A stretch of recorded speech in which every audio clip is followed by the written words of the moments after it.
Hello, hello. Good morning or good afternoon. Welcome to our herbal medicine webinar today. As you filter into the meeting room here, if you could please type in where you're tuning in from. I'd love to see where everyone is located today. Memphis, Tennessee. I'm here in Portland, Oregon. We've been having some incredible spring weather, so I feel very lucky. I'm hoping it holds on for as long as possible. Hi Joseph. Hi, Jessica. Hi, Sarah. Looks like we have people from all over California, Ohio, Tallahassee, Florida. Gonna just give it one more minute here and let people filter in, and then we'll go ahead and get started. Hi, Madison. A couple people from Florida today. All right. Well, I'm so excited to be here with you all today. And please, as you filter in the room, type in the chat where you're tuning in from. But I'm going to go ahead and get started. So just a quick agenda. We are going to do some introductions, and then we're going to talk a little bit about professional pathways in the herbal medicine field, how to find professional opportunities within the field, some tips on skills and what employers are looking for. We're going to have some time for Q&A, but I also really want this to be just energetic vibe today. So feel free to ask questions along the way. Type in the chat if you have any comments. You'll notice that your line is muted. And that's just because we do record this and we do send this out via email. So you will receive a recording. And for those who can't join us today, you will also receive a recording. So I'm going to go ahead and get started here with our introductions. We're being joined today by a very special guest, Dr. Judith Thompson. Um, Dr. Thompson is our Dean of Herbal Medicine here. And she does a lot in her role, and she has a lot of really great experience. So she has some ongoing academic curriculum updates and development within her role. She offers student support, so academic needs, goals, job coaching, research assignments and projects, webinars like this one today for our current students and alumni. She works with global initiatives for herbal sustainability. Also part of the 2025 Botanical Sustainability Conference. I believe Dr. Thompson's also a published author, and has a whole list of other things that I could go on and on about. But yeah, you'll get to hear from her in just a minute. And my name is Felicia Royce. I'm the Director of Alumni and Career Services here with ACHS. And if I haven't met you yet, I hope to soon. I offer student support, career and business coaching, alumni guidance. I do all sorts of webinars. I write blogs. I've been in higher education for over 15 years, but I will say this is my very favorite job. Out of all of the positions I've had, I love working with students and helping you all find your path in the integrative health field. I'm also a licensed massage therapist. I do own a small business. So I do have that business acumen as well. Okay. So most of you here are students with ACHS, but I do like to just mention what we do here, just in case you are new to ACHS. We are pioneers and leaders in online integrative health and wellness education with over 45 years experience, 45 years, it's a lot of years. And distance learning, we've served over 10,000 students and graduates in over 80 countries. Our mission is to lead the advancement of evidence-based integrative health and wellness education through experiential learning and sustainable practices. So, what is herbal medicine? Really, it's the study of plants and herbs that support and promote health. In a nutshell, it's a time-honored tradition from all over the world, different cultures used for thousands of years. Herbal consulting, along with health and wellness coaching, has become one of the fastest growing areas of healthcare. And there are many job opportunities in the various industries in herbal medicine, which we're going to discuss today. So I'm going to pass the baton over to Dr. Thompson, who's going to talk a little bit more about the different professional pathways in herbal medicine. Well, thank you so much, Felicia, and welcome everyone. Thanks for coming to join us. And I'm super excited to share a lot of this information with you today because I feel like there's been so much growth in what has happened in the herbal industry over the last 20 years. And I think lots of folks just don't know all the ways in which you can get involved.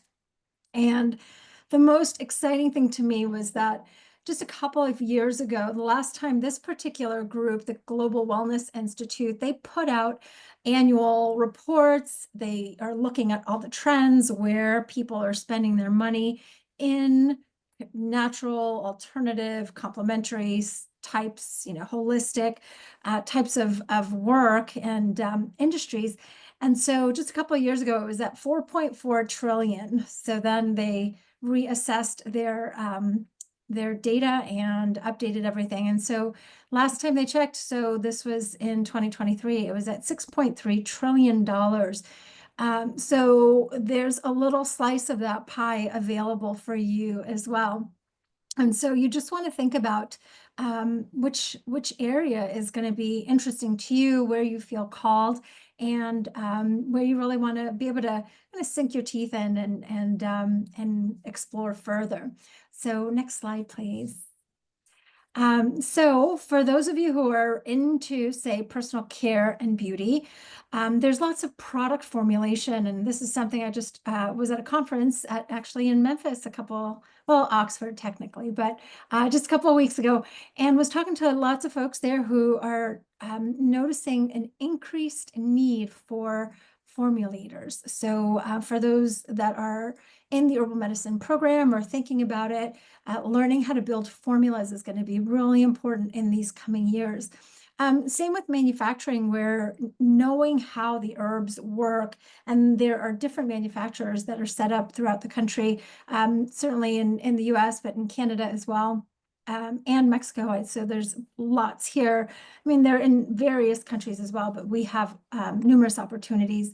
And those kinds of areas, you really want to know what are the environmental types of factors that you have to take into consideration when you're working with herbs. For example, humidity status and how herbs are going to process through machines really well. So there's some different types of things that you'd want to look at there. Marketing, of course, that's always a big one because there are lots of herbal companies that are selling their products, but they need folks who know how to talk about those products in ways that are FDA friendly and able to be put out on the market. So there's that side, and of course distributors. And one of the exciting things that's come out of that is, and you've probably seen them, I tend to come across it more in social media, for example, where there are affiliate types of programs, and you could get connected with various different herbal companies that are, if you like personal care and beauty, you can go into that area and see what kinds of products are on the market, what you feel aligned with, and what you want to kind of spend a little bit more time getting to know. When we are talking about healthy eating, nutrition, and weight loss here, there's a lot of coaching and consulting that comes into play. And a lot of our courses, a majority of them really are focusing on how do we talk about these to help improve people's health, right? So, so there's a lot of kind of one-on-one, but then at the same time, there are lots of companies that focus in these areas, and they're looking for things like writers. So that's one of those areas where if you are a really good writer, they're still looking for folks. And don't think that AI is going to take over, because a lot of people can tell when it's written by AI. So you still want to continue to put your work out there. Physical activity, that's a big one. Again, focusing more so on coaching and consulting on that area. Wellness tourism is super fun. This is, and I've gone on some of these trips. They're like eco trips, I think they call them. And so, you go out into remote areas where obviously you're going to be away from city landscapes, and you'll be getting into the woods or into desert types of environments, or mountains. And the more that you are familiar with the plants that grow in those areas, you can set up something like an herbal wellness tour company, just going and showing people what grows in those particular areas. Then there's the public health, prevention, and personalized medicine. There's a lot of government and private sector jobs here. We'll talk about that in a minute. And then traditional and complementary medicine. So you may be interested in going into further schooling to become a practitioner yourself. And if not, there's a whole set of responsibilities, and obviously more school, more time, more effort in that arena. But all of those people, if you choose not to go that route, they all need assistants. They need office assistants. They need managers. They need people who can talk to their patients, who know how these herbs work, what the benefits are, when to take them, how to take them. So they need that extra support in-house. And I have seen lots of students that have gone into those types of jobs, and they've done really well. They're really happy. They don't necessarily want that higher level of responsibility that comes with being a licensed provider. With the wellness real estate, this is folks who want to invest in areas that will be turned into, for example, spas or health retreats. Those investors then create these spaces. Those spaces then need managers. And a lot of the people that go to these kinds of spas, they often will need some more information. So I've worked in places like that myself, and it's lovely. They're peaceful places. And the patrons, right, they will have questions about what maybe essential oils are being used, or what herbs are in the steam room, or all kinds of things. And they want to know, is it okay for me to be in there? And there's lots of health related questions that come up. So folks who can answer those questions become really great assistants or managers in those types of environments. Mental wellness, right? There's lots of coaching that comes in here, but that does require more training. Usually when we're talking about mental wellness, oftentimes people are taking maybe some kind of prescription medication, and there's a lot of interactions that can happen with herbs. So you definitely need to know what those herb drug interactions are. And those, we talk about those quite a bit in the graduate herbal courses, so that you know how to safely use them in with different types of conditions. But with the mental wellness, there's always coaching that can come into play there. With spas, you can decide to open one up yourself, becoming an owner or a director or a coach or consultant. So there's various roles that come up in the spas. They also need office assistants and managers. Workplace wellness. This is one where, and this is interesting because this has really kind of exploded in the last, I would say, 15 plus years, where lots of large companies are looking for people who come in and give their employees talks about how to stay healthy. And there are a lot more initiatives for staying healthy. And some companies will give their employees like trackers or ways to then create more wellness in their company. And so they're looking for educators, and there are various companies. So this is very much one of those where you would need to forge a path for yourself and engage with those companies that you maybe are buying their products, or you really like what they do. And so you do end up getting a lot of those opportunities just by connecting, saying hello, or if you have someone that works in a particular company that can do an introduction, that also is a really nice way to just engage in new conversation. And then this one I thought was really interesting. That was from the Global Wellness Institute, that they talked about thermal or mineral springs. And this touches back to hydrotherapy. And so there are people who are really interested in using water as healing. And herbs always come in there as well. And so they are getting set up. I'm seeing them in different parts of the country. And it doesn't matter if you live near the mountains or the desert or, tropical rainforest, they are around. And so so we're seeing them just like the I don't know if you've seen any of those salt what are they called, like salt spas or salt rooms, right? So lots of folks are going there. So there's, there are these areas where things are really kind of expanding in terms of what can you envision or what can you think of to get yourself a new niche for where and how you want to apply herbal medicine. So next slide, please. So we looked at some of this wellness, retail, and consultation. So this is your health food store, or supplement companies, natural beauty products. Lots of these places are looking for people who can speak about their products. So these companies will have different, sometimes it ends up being like a call center, for example. And I worked in a place like that as well, where all their customers would call in and say, I've got this, condition thing going on, and, what can I use or take or something like that. And so we have so many companies out there. If you're not interested in starting your own, for example, these other companies need people who have the science background, the herbal knowledge to be able to speak to how those particular products work.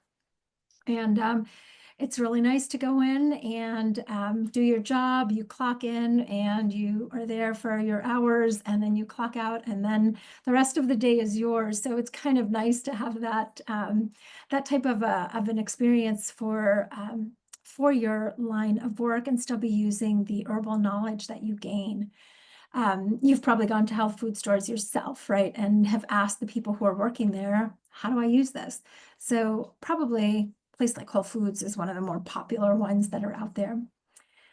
And then there are lots of folks who want to get into natural product development. Now, those folks, lots of them, and could be anyone here, right? You have more of an entrepreneurial type of spirit, and you really want to get out there, put yourself out on into the market and create your own products.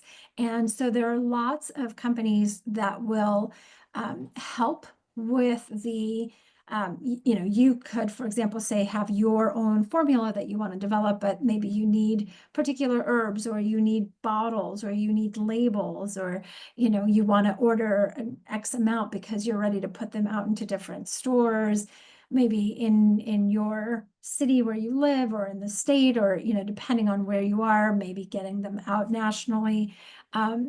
So there are companies that will help with that entrepreneur type of herbal product development. With research and development, sometimes when you get into those larger companies that already are established, they are looking for people who are willing to do research, who are willing to look through how do these herbs work. And they're also researching what are herbs that are new to the market. They want to know, can I what are the benefits for a particular herb, and how can we put that out into the market? And so there's lots of research and development that happens there. Certainly on the marketing side, right? I mentioned that earlier, where there's so much need from different companies. A lot of it goes back to having FDA-friendly language, which takes me to that compliance piece, right?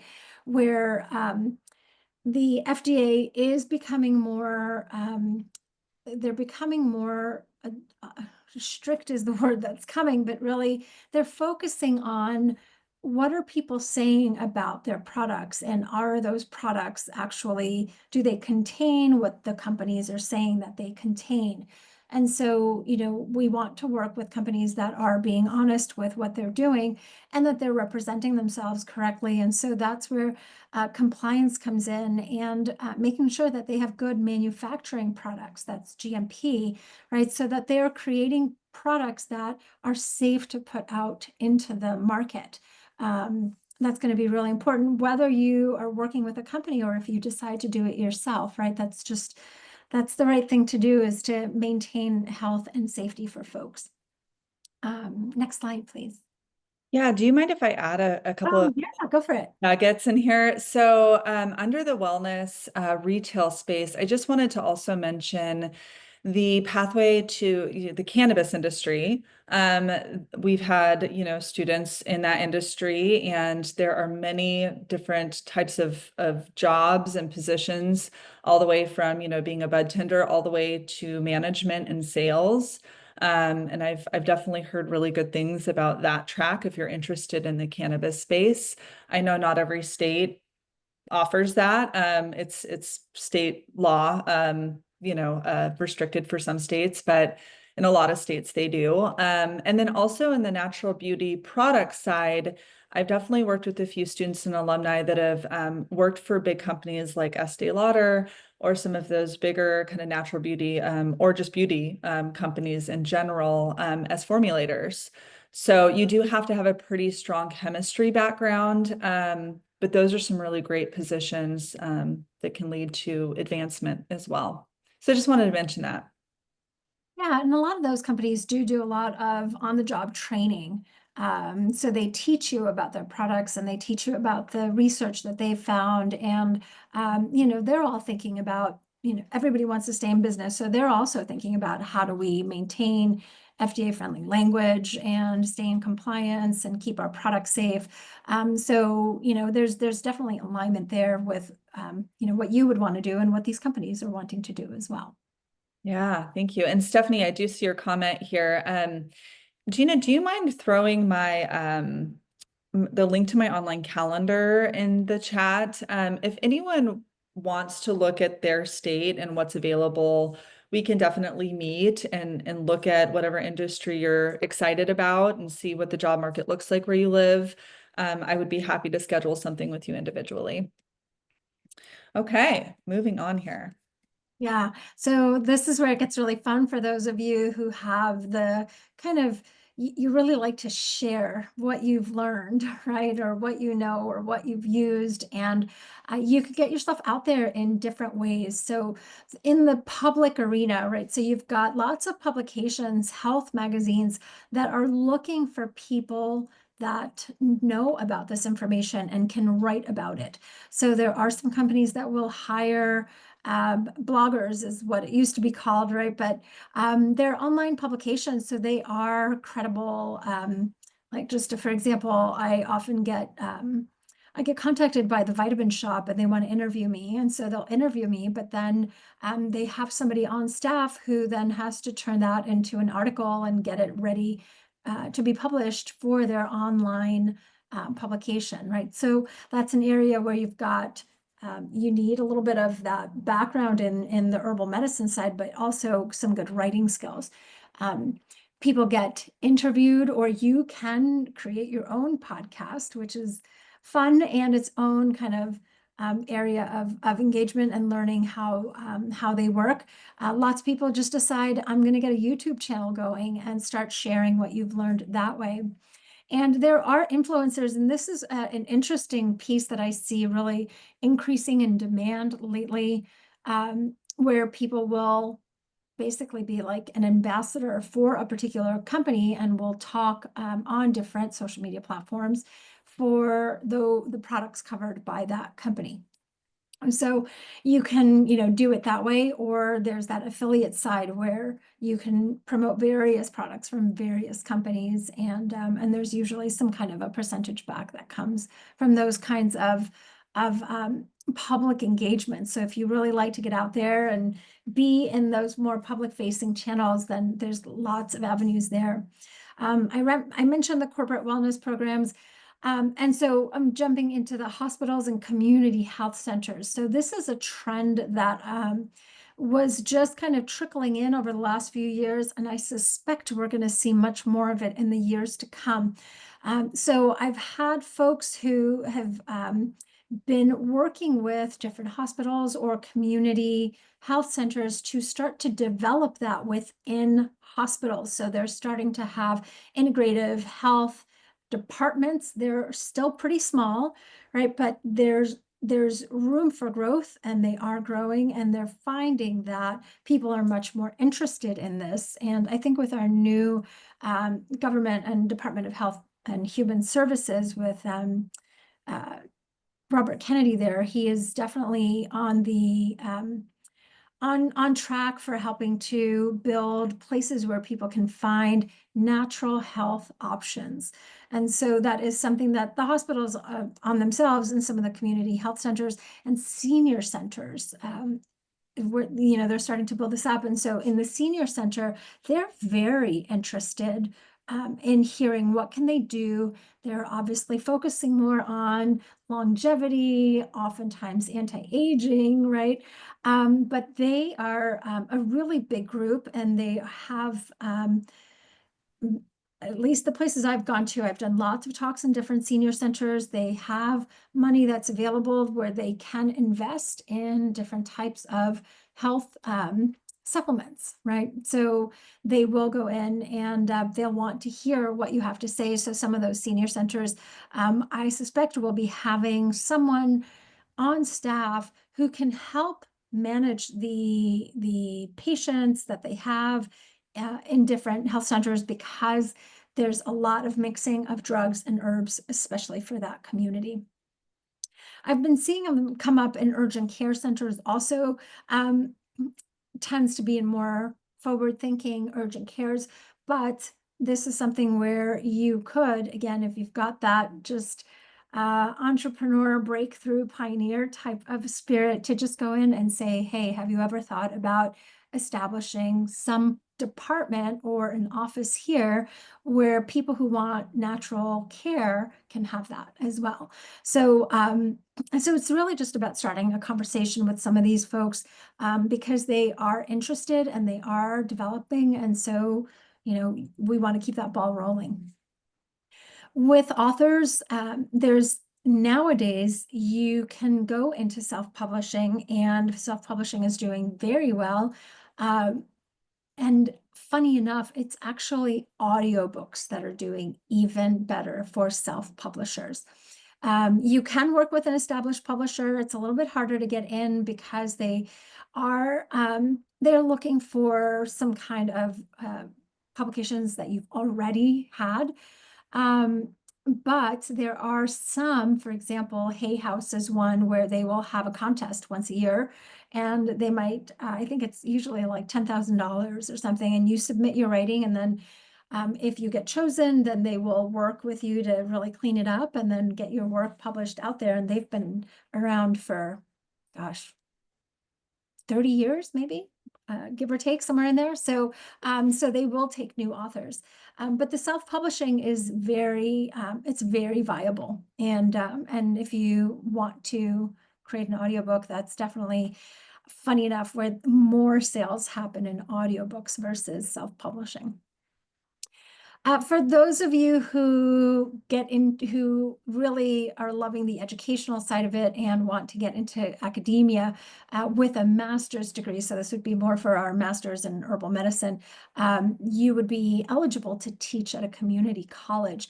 And lots of community colleges, they have different courses which are community-based. So they aren't necessarily part of a program like an undergraduate associates or something like that, but they're really classes that are meant for the community. And so in those areas, you can always talk to them about creating a class for herbal medicine in their school. So, and they're hungry for it. They want new things. They want innovative things that are different from what they've already had. And so this is the little gem that we have in our pocket, that natural health and definitely herbalism, people want to know more and more about it. So, so I think you get a lot of open doors that way, which is really fun. So next slide. All right, and so now we're getting into, you've learned your herbal medicine, but you're going to transfer it into other industries. And so you could work side by side with people in different types of industries. So architecture and design is really fun. This is where you get to be super creative, and you would find jobs with, sometimes there are companies, obviously large companies that are doing architecture, but then there are also smaller, locally based groups that want to and promote creating gardens and herbal gardens. And so people want that in their homes. When there are new building structures going up, they're also interested in having something else that really adds to whatever the environment is, and certainly plants. Everyone's looking at it and wondering, how do we incorporate that into this design? I've had some of my students go in and work in botanical gardens or work in public spaces to develop gardens within different cities. And so working or talking to somebody, for example, in Parks and Rec, is a really nice way to just see, what possibilities are available. And that would, I don't know that that would be something that would be advertised, but certainly a discussion that you could start. Art and creativity, this is great. I've seen lots of different groups. So I've seen it more so in the kind of stay-at-home mom communities, but even still, like after school programs where they will have like an herbal garden, and they would take kids to the herbal garden. So the herbalist creates the garden and then would have programs for children of different ages to go in and learn about the herbs.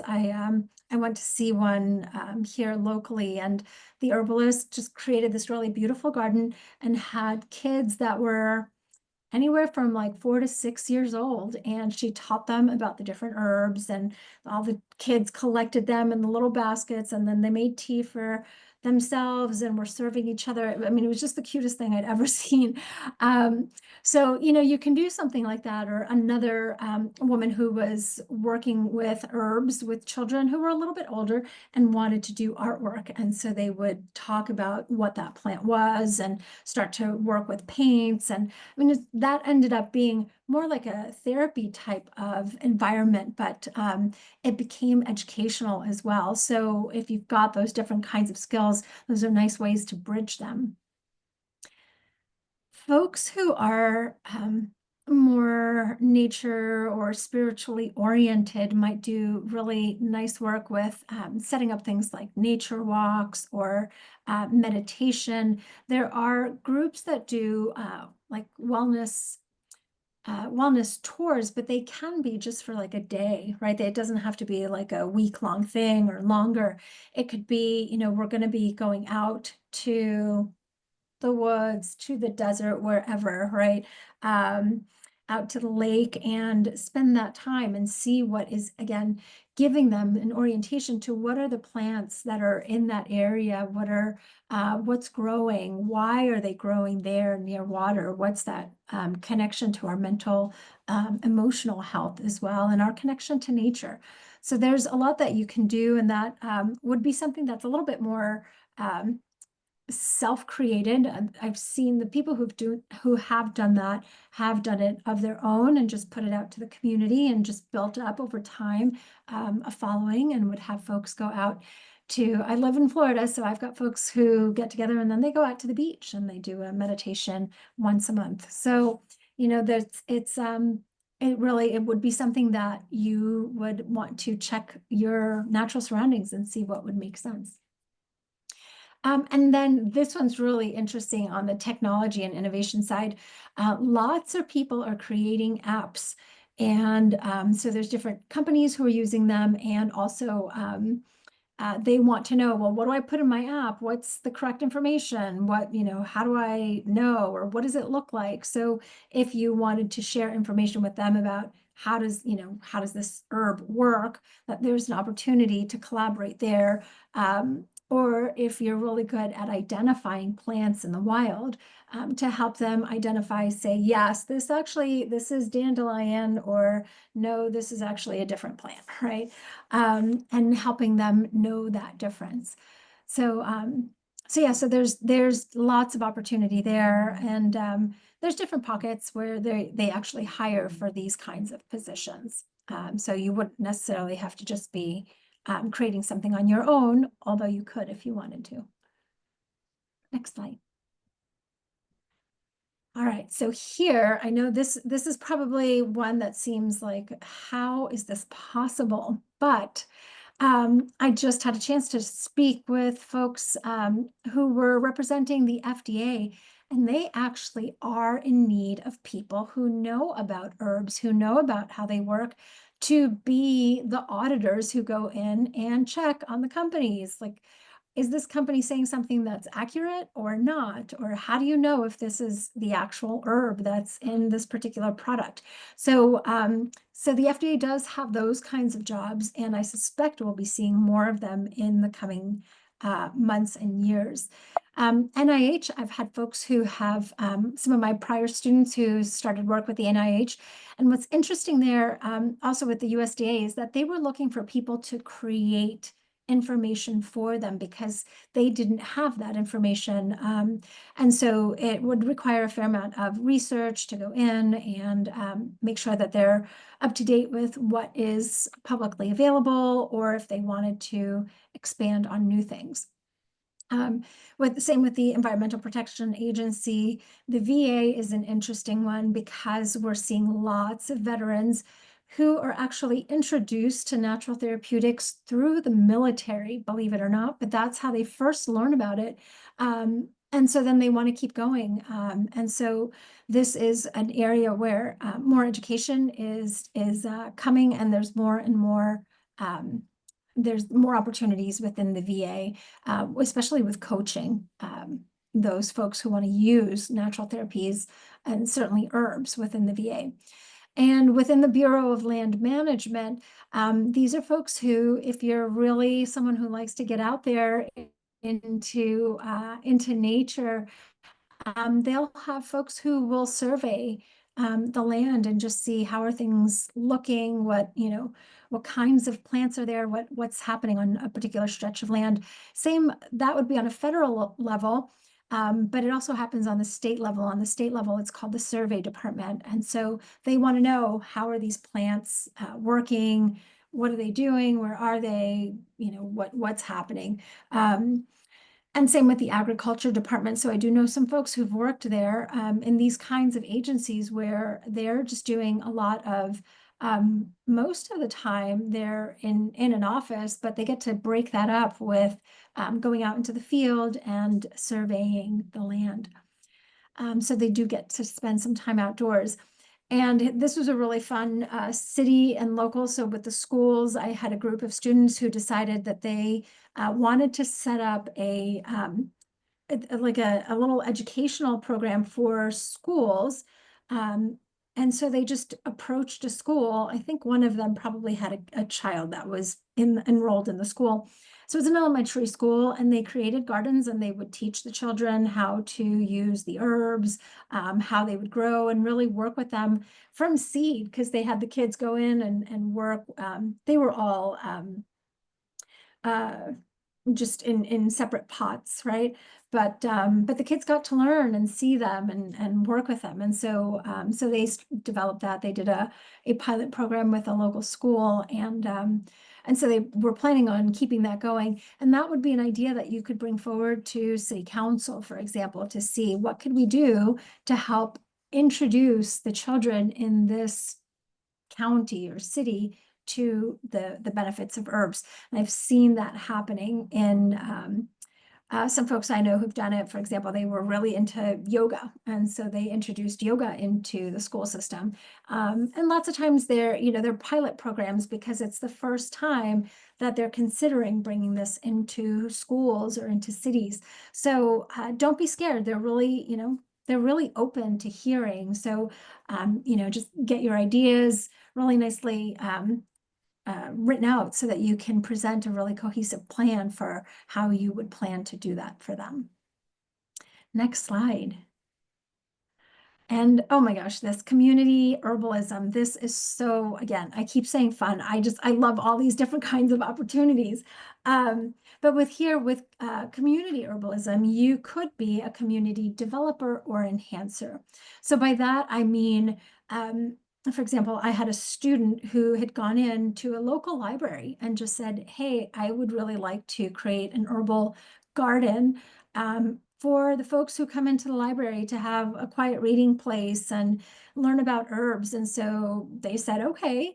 And they let her go in and she planted this full garden and it started growing. And she started doing work with a lot of the kids and anybody who wanted to join to just listen in on, okay, what do these herbs do? How do they work? What's, this is the stage of growth that they're in, those kinds of things. But you can do that also in the parks, right? They have in just local community parks, there are gardens setting up. What I'm seeing now is as a need is pollinators.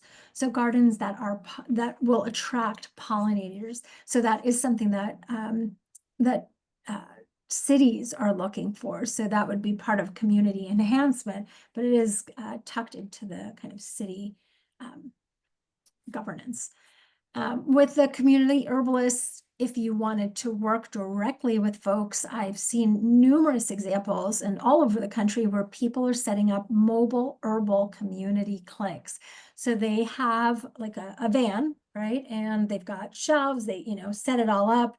So they've got their shelving with all their different herbs and different ways to be able to make up different preparations. And they set up a community clinic and they go from different neighborhoods, one to the other, different days of the week. They've got their schedules set up and they will set up the little clinic, right? It's temporary, it's there, and people will come. And, this is a nice way to be able to offer low cost herbalism to these different communities that are in need. And you can do, education. And I've seen lots of different, they can be as big or as small as you would want them to be. And it's an easy way to be able to sell herbal products in that kind of an area, as well as some folks decide to not charge for consultations, and other folks will do like a sliding scale. So you've got lots of different ways you can work with that. There's also local farmers markets. I've seen people who will set up, basically they just want to sell herbs, raw herbs, usually dried. And they'll set up their shops in different farmers markets, or some folks will do like tinctures or salves, different formulations that they could sell at farmers markets. And oftentimes there may be some kind of a consultation. If you didn't want to be selling your own products, you could always connect with somebody else who's selling products, and you could work with offering consultations there. With the community gatherings, I've seen this in lots of different formats, with either herbal co-ops or community gardens, where people will grow their herbs and their food in these kinds of little plots of land like you see in the image here. And so everybody just they help each other out. They sometimes will plant different things, trying to help each other's different herbs grow. They give each other tips. And there's always somebody who's organizing it, and that is usually set up through the city.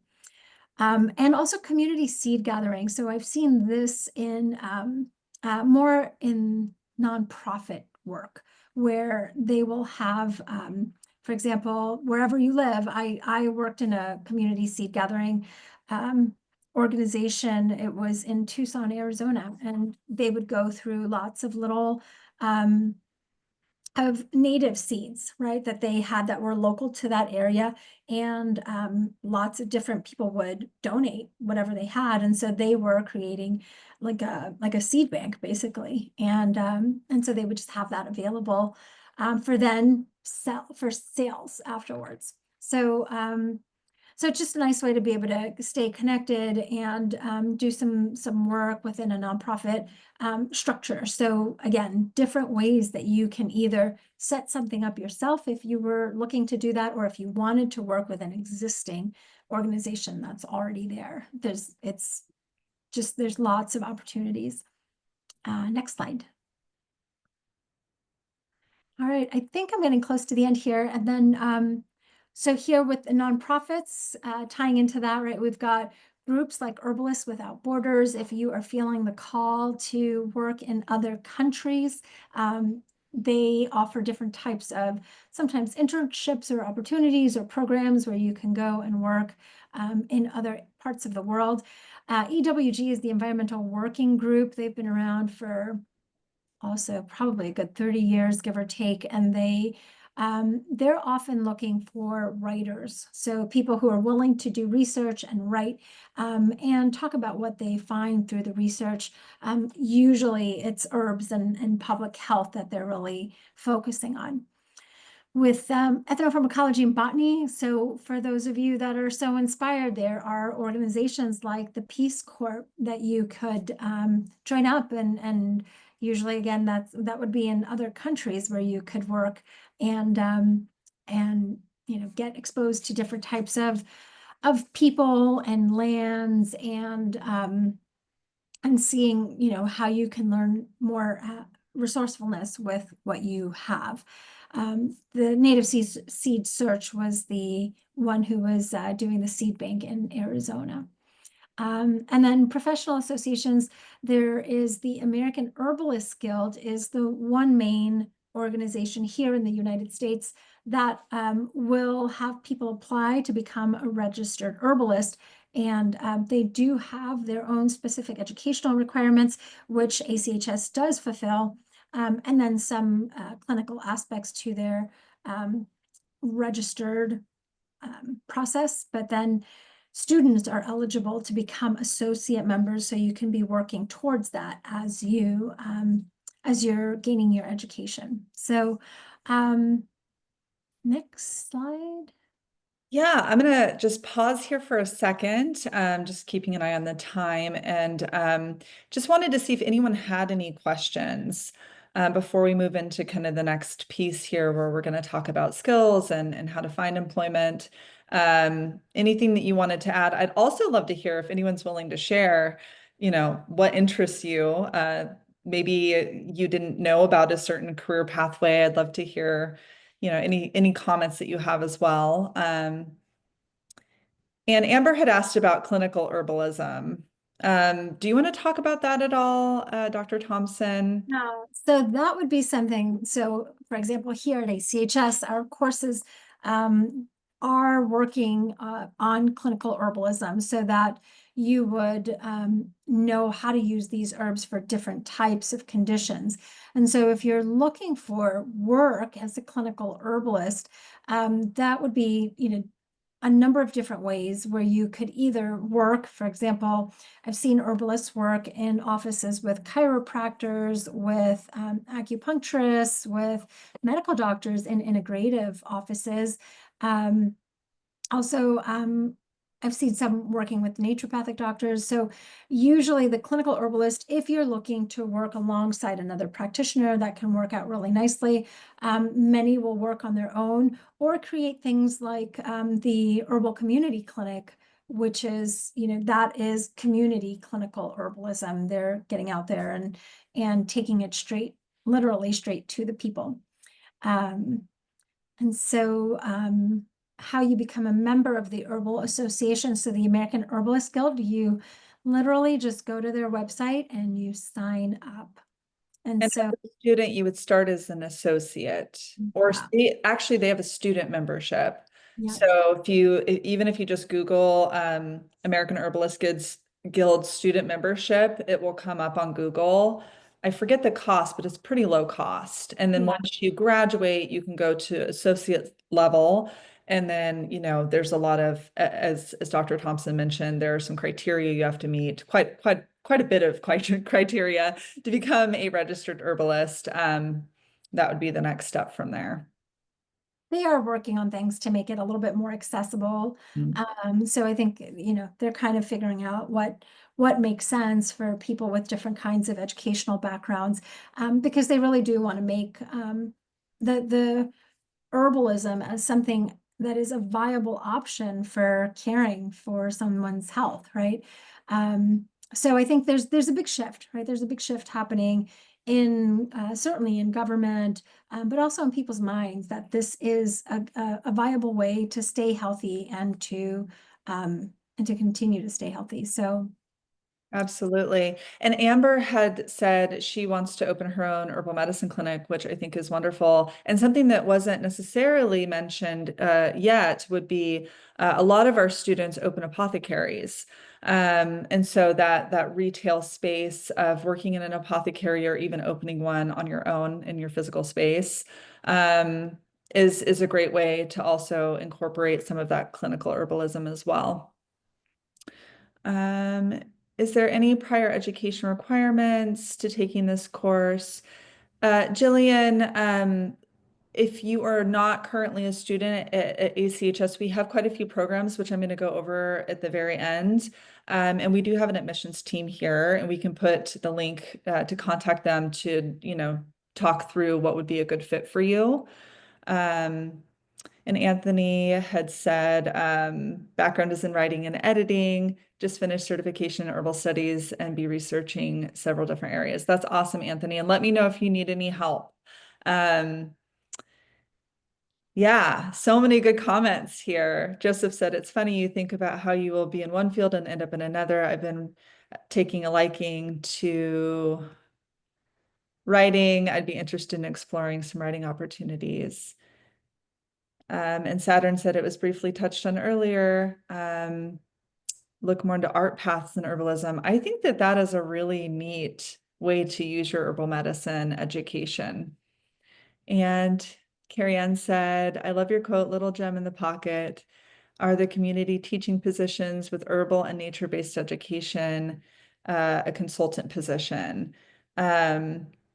Community teaching positions. yeah, Yeah. Do you want to talk through that a little bit, Dr.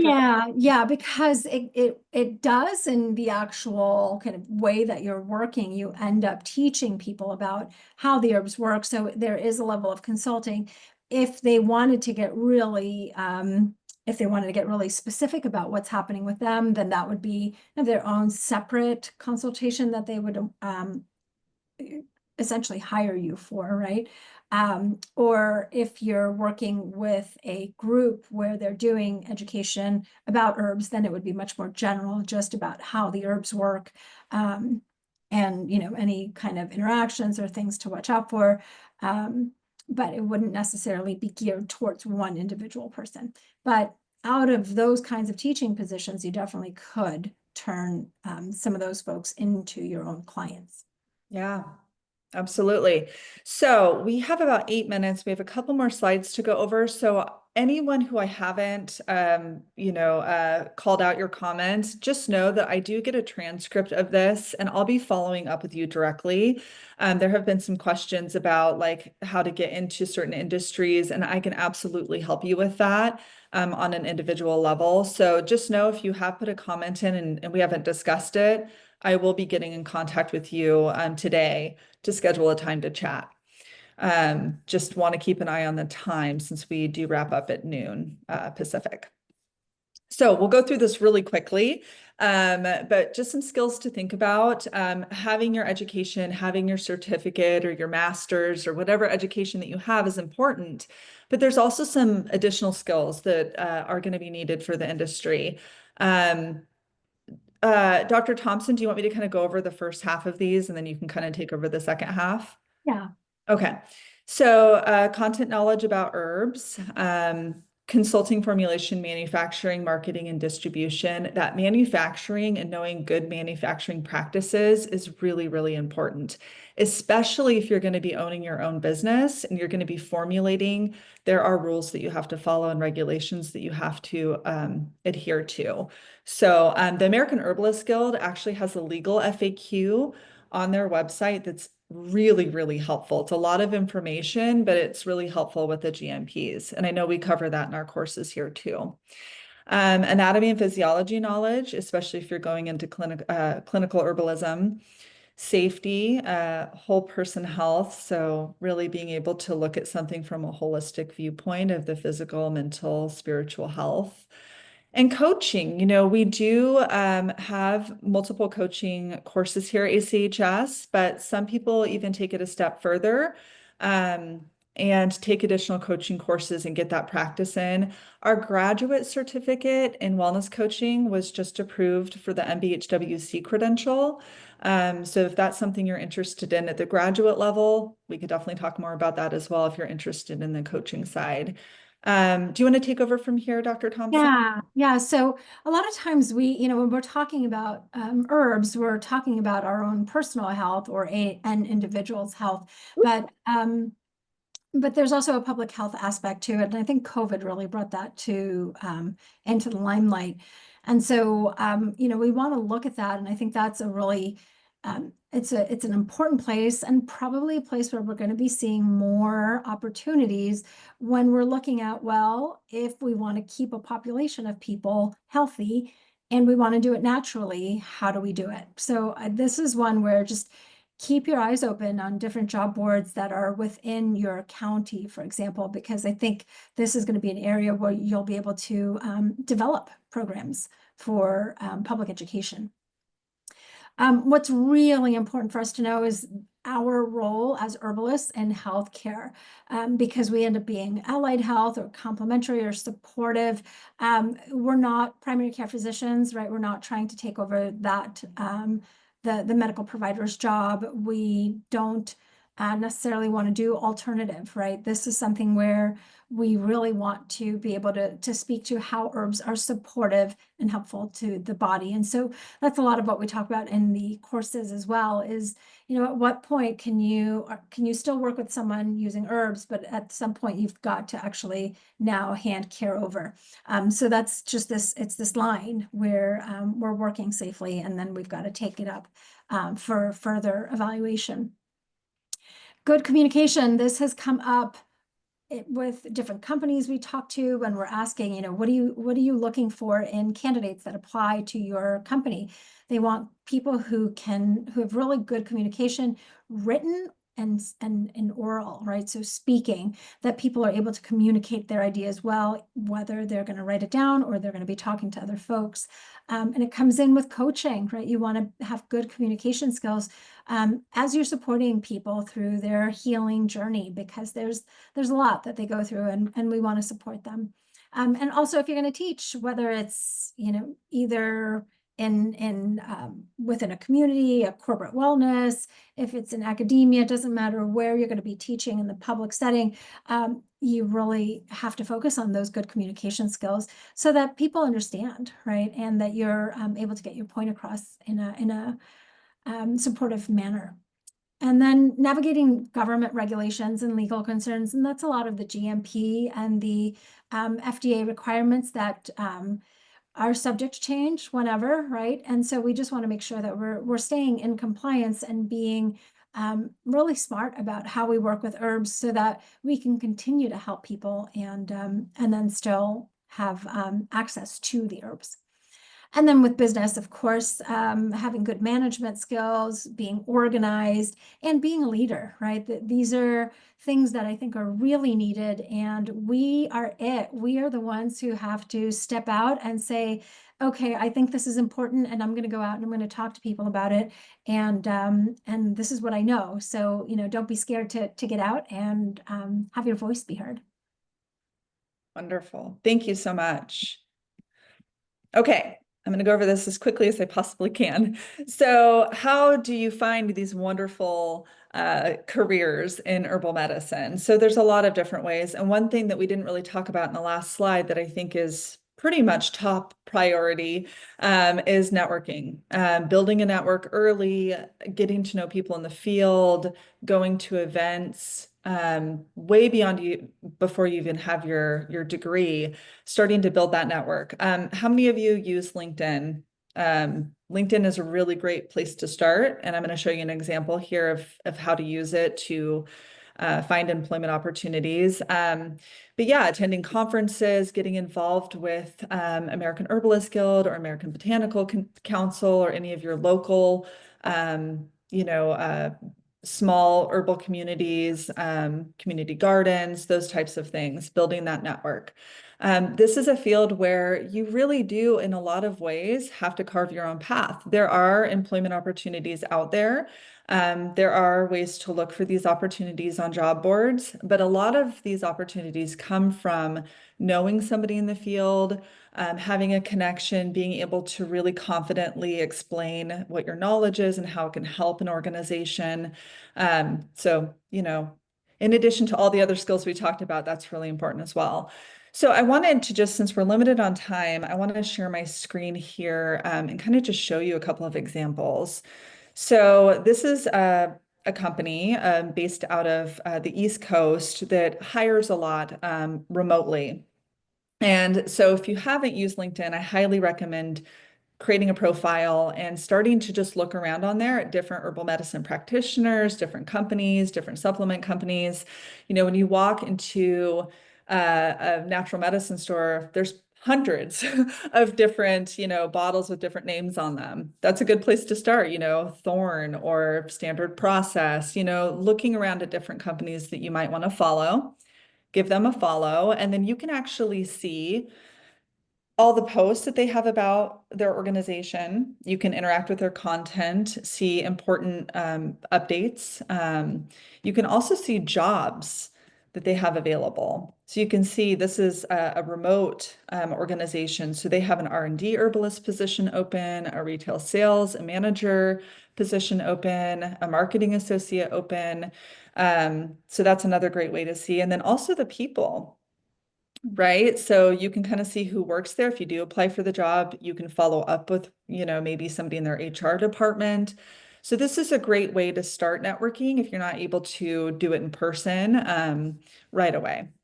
So, and then, following companies like American Herbal Products Association, that's one of them. We talked about American Herbalist Guild. Sometimes I think it's helpful just to see what people do. Look at different titles, right? I saw this morning, Champion of Tea Culture and Innovation. How cool is that? Sounds like a really cool job. Botanical and sustainability researcher. And these are different prompts that you can put into your job search when you're using job boards and see what's available out there. Here's some positions that are open currently. Natural grocers is an amazing place to work. They actually have an internship program. If you want to know more about it, let me know and I can follow up with you on the details on that. But they often hire for health coaches and vitamin and body care assistants. So that's a great kind of entry level position in the field. And then what else do I have here?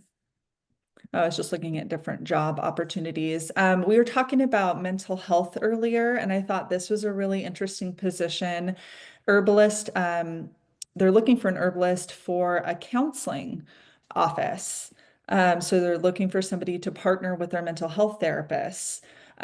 So there's definitely a niche for that as well. And then in terms of looking for event opportunities, Google's your friend. You can look locally and just see what's available in your local area. I would just say herbal medicine events, Portland, Oregon, and see what comes up. Also following American Herbalist Guild and American Botanical Council, they often will promote different events as well.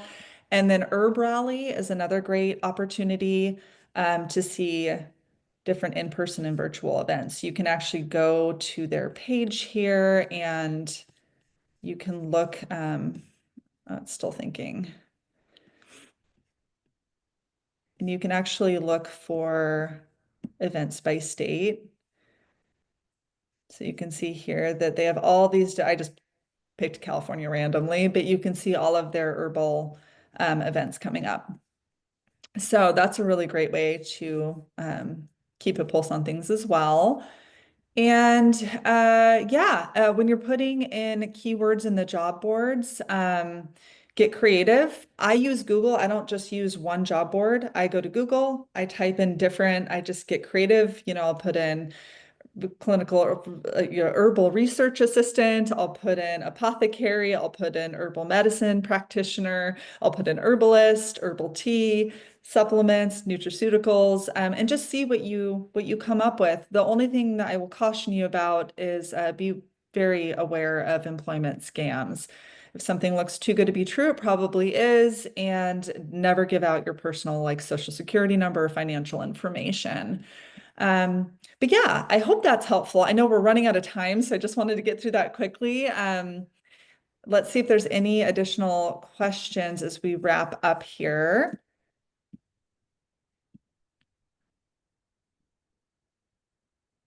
Well, I lost my chat. Yeah, Dr. yeah, Oh, I here, don't see. I found it. Good. Okay. Okay, so Jillian said, what would be a complement to this course, your general next step, ongoing education? Um, Yeah, I would have to know more about which course you're talking about. So actually, this leads me to this slide. So we have undergraduate and graduate programs here at ACHS. So the certificate in herbal studies, the diploma in herbal studies, and Bachelor of Integrative Health Sciences all focus on herbal medicine. And then we also have graduate level programs. We do have continuing education opportunities and micro credentials as well if you are a graduate and you want to continue learning. We do also have our Doctor of Science in Integrative Health Sciences that's still fairly new, so definitely want to give that a plug. Um, but yeah, so let's see here. I'm going to see if there's anything else. I know we're kind of running out of time. Um, Thank you, Christy. I'm so glad that you could be here today. Yeah, and there's so much to cover. I just want to say thank you to Dr. Thompson for being here and for all of this wonderful information and expertise. Thank you so much. And you have my link to my online calendar. Feel free to contact me anytime, set up an appointment anytime that works well for you. But just know I am going to get a copy of this transcript and I will follow up with each and every one of you personally and make sure that you get the support that you need. Thank you so much. Have a wonderful day. Hi.